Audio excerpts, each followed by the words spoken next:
Hello, this is Dave Sugarbaker, and today is August 23rd, 2026.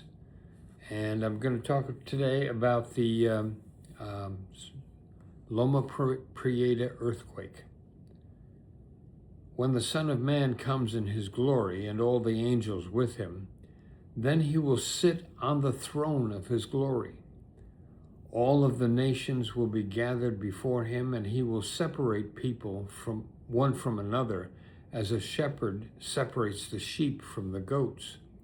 And he will put the sheep at his right hand and the goats at his left. This is all from Matthew 25. Then the king will say to those at his right hand, "Come, you that are blessed by my Father, inherit the kingdom prepared for you from the foundation of the world. For I was hungry, and you gave me food. I was thirsty, and you gave me something to drink. I was a stranger, and you welcomed me. I was naked, and you gave me some clothing. I was sick, and you took care of me. I was in prison, and you visited me." Then the righteous will answer him, saying, "Lord, when was it that we saw you hungry and gave you food, or thirsty and gave you something to drink? And when was it that we saw you a stranger and welcomed you, or naked and gave you clothing? And when was it that we saw you sick or in prison and visited you?" And the king will answer them, "Truly I tell you, just as you did it to one of the least of these who are members of my family, you did it to me."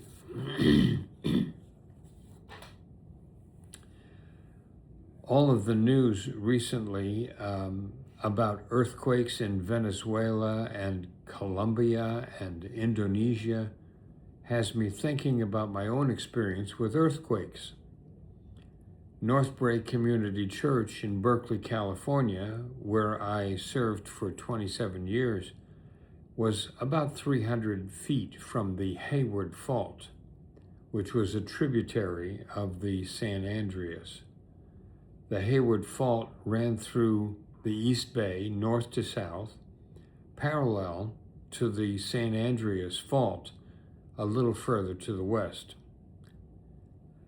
Other landmarks on or near the Hayward Fault are the University of California Bears football stadium, the California School for the Deaf, Hayward State University, and the school where Elaine taught as a reading teacher. She was at an elementary school north of Berkeley. We were used to feeling small shakes from the Hayward Fault.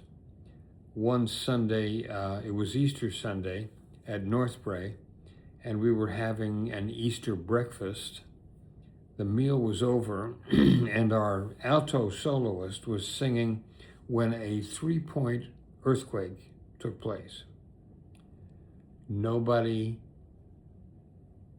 did anything. They took no notice, really. The pianist kept right on playing.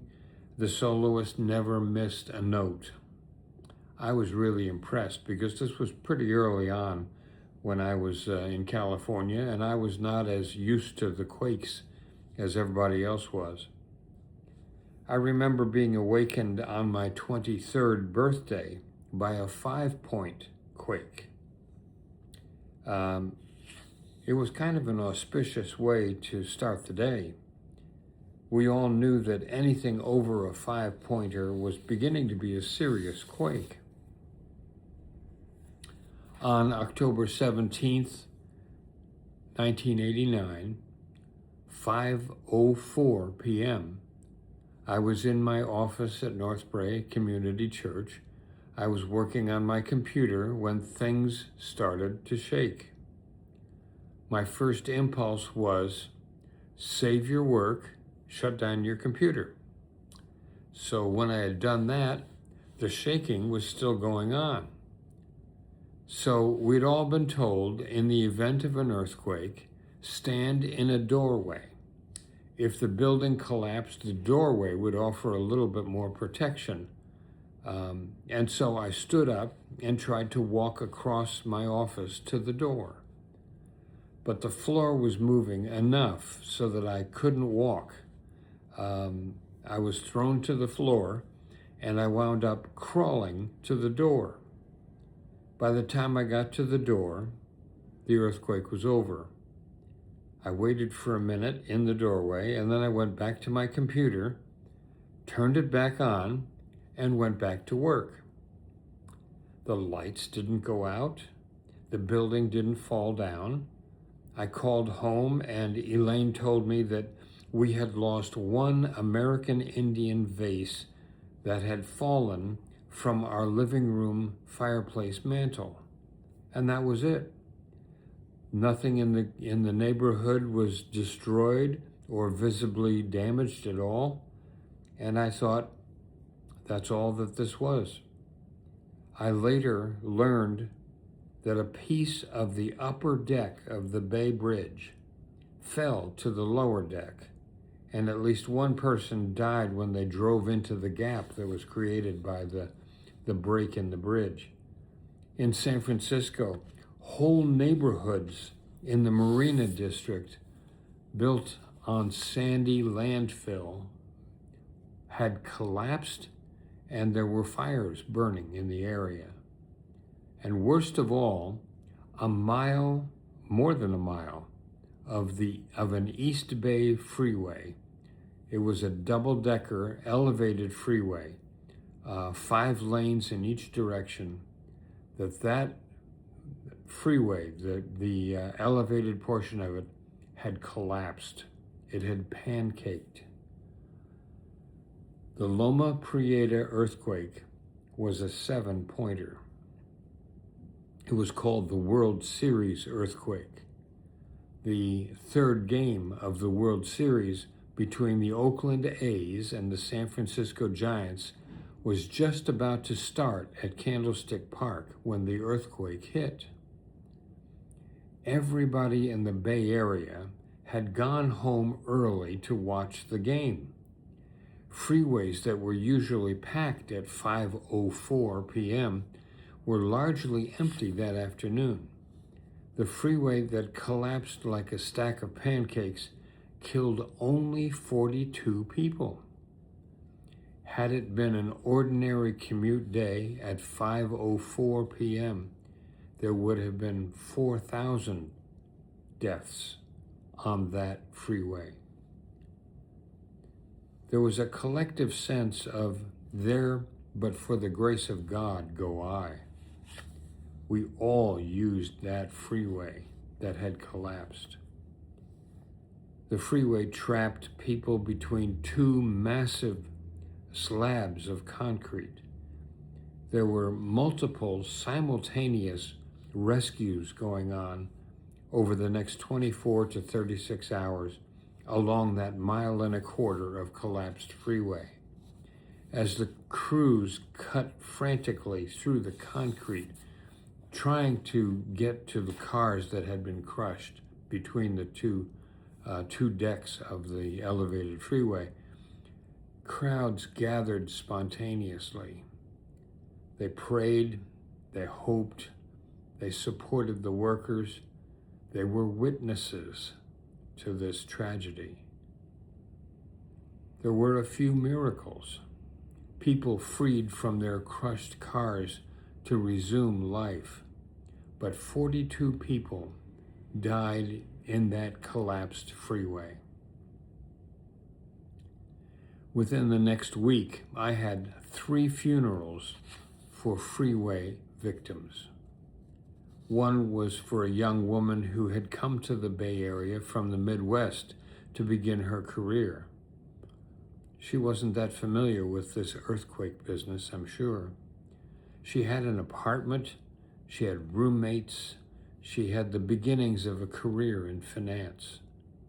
She had been on her way home after work on the freeway that collapsed. Were there any words of comfort for the parents who arrived the week after the quake to bury their daughter? That still haunts me. The freeway wasn't the only problem caused by the quake. There were another 21 fatalities in other parts of the Bay Area. San Francisco's Marina District had been built long ago on sandy fill, which liquefied when the quake hit. 3-story homes became 1-story homes in seconds. Fires broke out, consuming home after home in that area.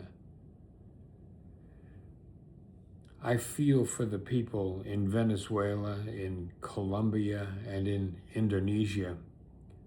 I don't care what color they are. I don't care what their politics or their religion might be. I'm sure that the loss goes on, that the chaos continues, that the grief is overwhelming, and that hope is fleeting. The reason that we're not hearing more about the chaos and the loss is that the communication was poor in the first place, and it got much worse after the quakes happened. We need to remember, there, but for the grace of God, go I. Different parts of the world have different versions of natural disaster. There are typhoons in some places, floods in others, tornadoes, tsunamis. We're more familiar in the Midwest here with tornadoes, but quakes could still happen in this country. We need to find ways to support when support is needed. Just because it's not at the top of our news today doesn't mean that the crisis has passed.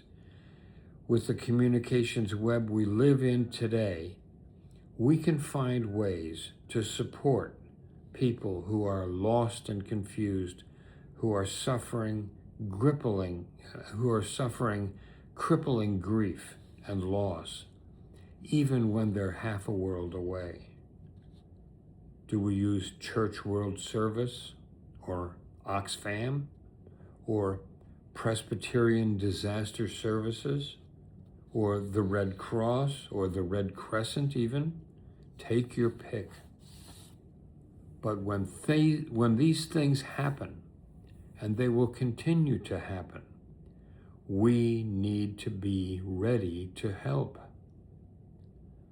Our world community is getting smaller all the time, and we are indeed our brothers and sisters' keeper. Now, thank you for taking some time to listen to this. If you find it of value, I hope you pass it along. And take care of yourself. Be grateful for the day that we have. See you soon.